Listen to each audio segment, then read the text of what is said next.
All right. At what point did the Grateful Dead start becoming an important influence or impact on you, musically or otherwise? You know, it's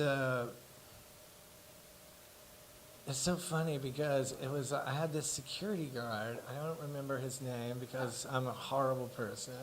Was that the big? And, but I'm sure he got fired for some reason or whatever. But he was Don. His name was Don. From Ohio. I think he was the big guy who grabbed me when. No, this is before that. This is before that.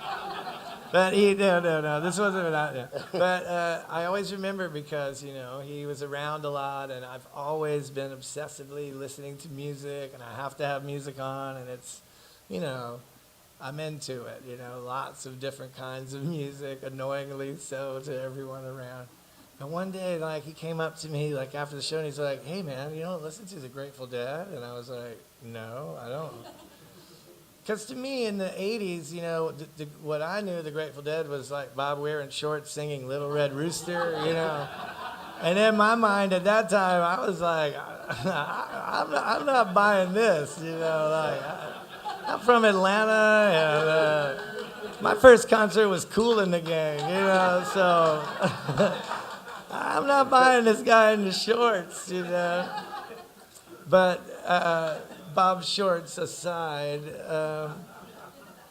this guy, hit me to it, and he said, you listen to all this music and all this weird 60s stuff, and he goes, why don't you listen to it? And then one day he just goes, here. And he gave me Working Man's Dead, and I took it, and I'm cool that way, and I was like, put it on, and then I had realized I never really had listened to it.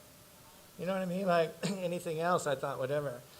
And man, it was like, I was hooked, But I liked it because it had all the things that I liked about that era or music in general, like all the cool stuff I liked about some band, you know what I mean? And wow, but there it was in this weird, unique way, and so different and coolly inviting. And I was like, wow, yeah.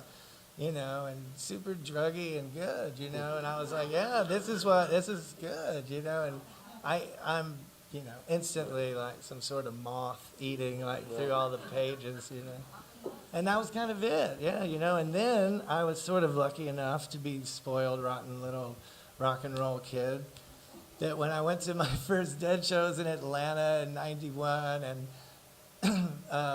my pot dealer at the time was he managed this band in Atlanta, the Grateful Dead tribute band called the Dreadful Greats.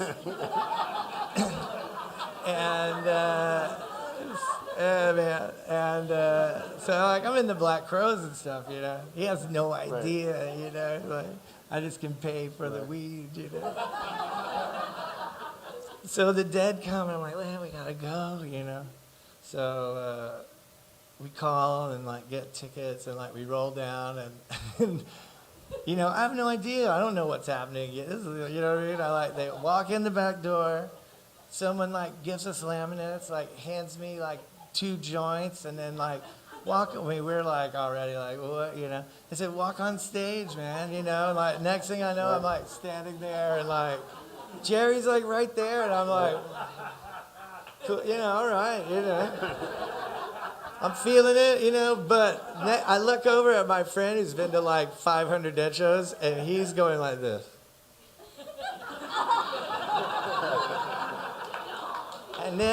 And then I'm standing there, and then he looks at me like this. Because he didn't know who the Black Crowes were or anything, because he's a Deadhead, and he only fucking listened to the Grateful Dead. Right. So he didn't fucking know about anything else but the Grateful Dead. And the best weed at the time you could fucking get in Atlanta. But whatever. I mean, that's not the point. This is a long time ago. So how hooked up were you with him after that? I mean, yeah, we're still friends. Of course.